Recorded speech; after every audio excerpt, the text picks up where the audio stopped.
el Partido de Acción Nacional tenía históricamente formas muy democráticas de elegir a sus candidatos y a sus representantes.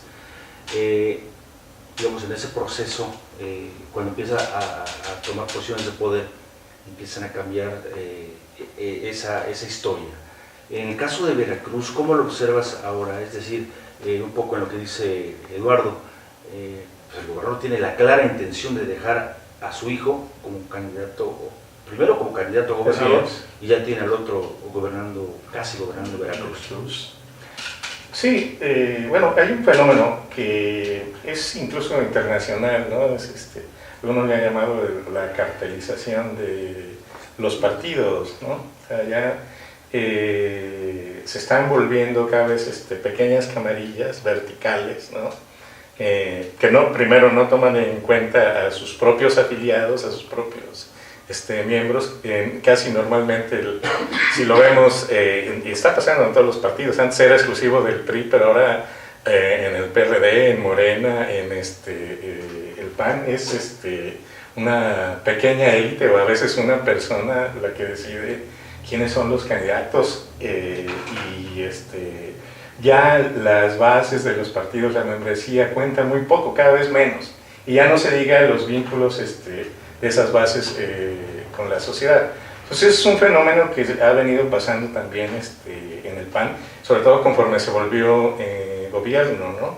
Entonces esas formas que tenían antes de elegir a su dirección, a sus candidatos, siempre por sus delegados,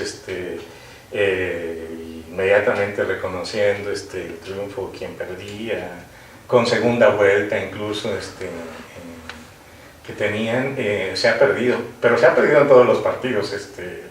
Es importante señalarlo. Casi no hay algún partido en donde sus candidatos se definan en asambleas o en convenciones y a partir de la libre participación, por ejemplo, como inició en algún momento el PRD también, que hacía elecciones abiertas y había mucho conflicto y muchos problemas, pero finalmente había participación de la gente. Hoy eso se está dejando y eso es lo que ha venido pasando con el PAN, que tiene que ver con evidentemente el pragmatismo, y eso nos indica entonces la naturaleza de la alternancia. Finalmente quien nos gobierna ahora, su origen está en el Partido Revolucionario Institucional y en muchos otros estados así ha pasado. Y es que se ve un fenómeno muy interesante.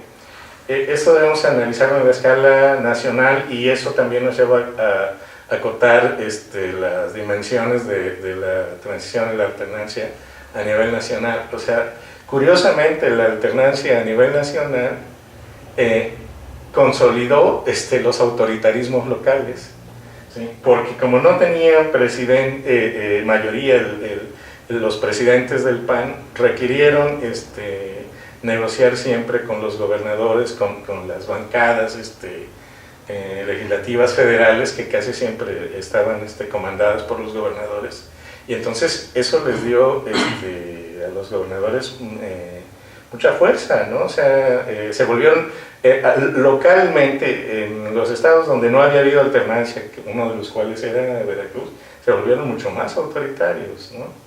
Y por otro lado, el pragmatismo también se introdujo en el PAN, ¿no? Cada vez se fueron convirtiendo en un partido que antes era muy duro en sus requisitos para seleccionar candidatos, ¿no?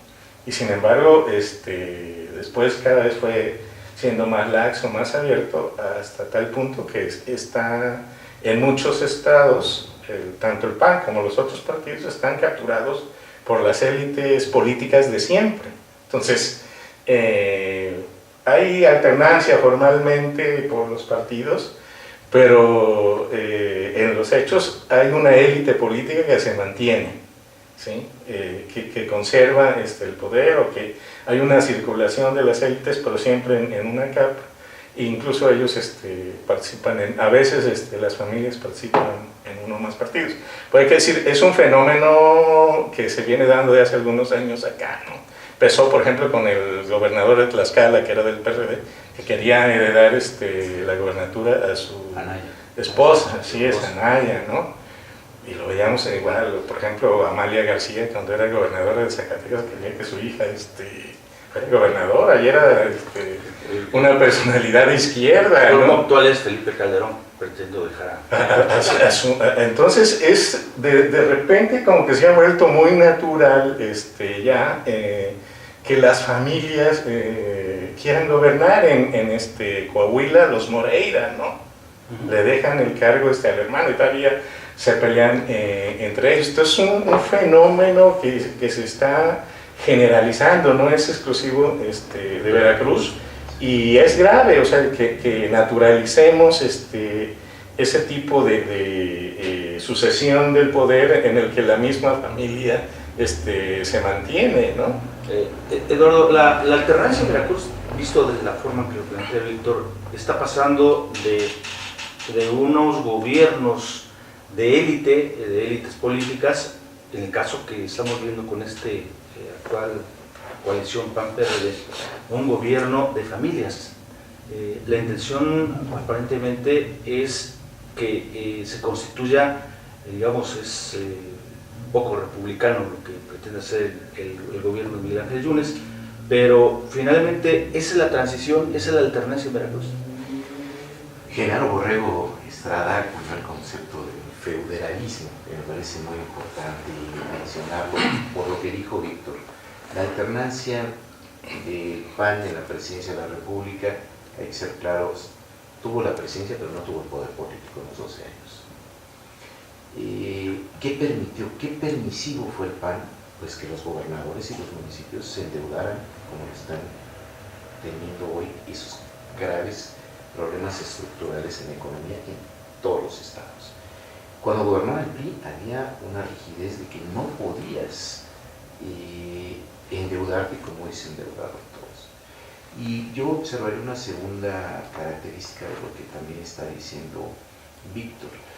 El PRI, al perder la presidencia, pues recayó en los gobernadores la fuerza, en los coordinadores parlamentarios, que son más brokers que políticos, Emilio Gamboa y Mario Fabio Beltrones, y un desvencijado corporativismo. Por eso regresa también el PRI en 2012 a la presidencia.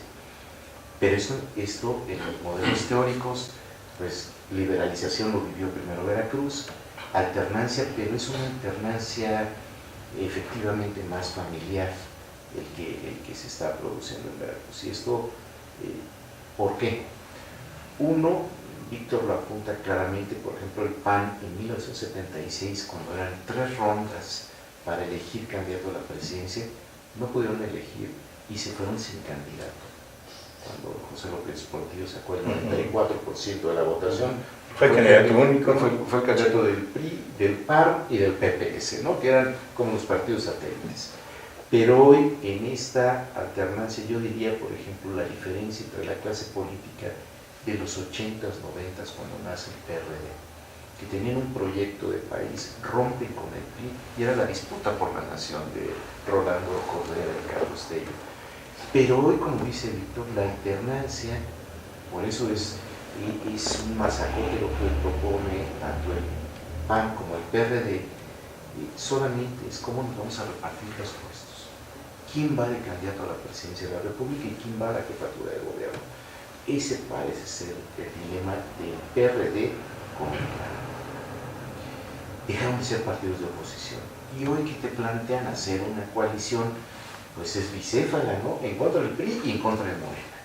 Cuando la coalición de 1988, el Frente Democrático Nacional, era sobre un proyecto hegemónico. Entonces, yo creo que los políticos están perdiendo primero de foco sobre quién es el adversario en una democracia de muy baja calidad, con un pluralismo limitado, porque como bien dice Víctor, hoy no hay un partido político que someta a una elección interna. El PAN, cuando hace coalición con el PRD, es precisamente para no tener una elección interna, porque los estatutos dicen que si te vas en coalición, claro, ahora las dirigencias son las que pueden tener esa facilidad de designar, ya no de elegir los militantes, como dice Víctor, la militancia cada día pesa menos. Y lo acabamos de ver en la asamblea del PRI. O sea, surgieron previos a la asamblea una serie de voces críticas y no pasó nada.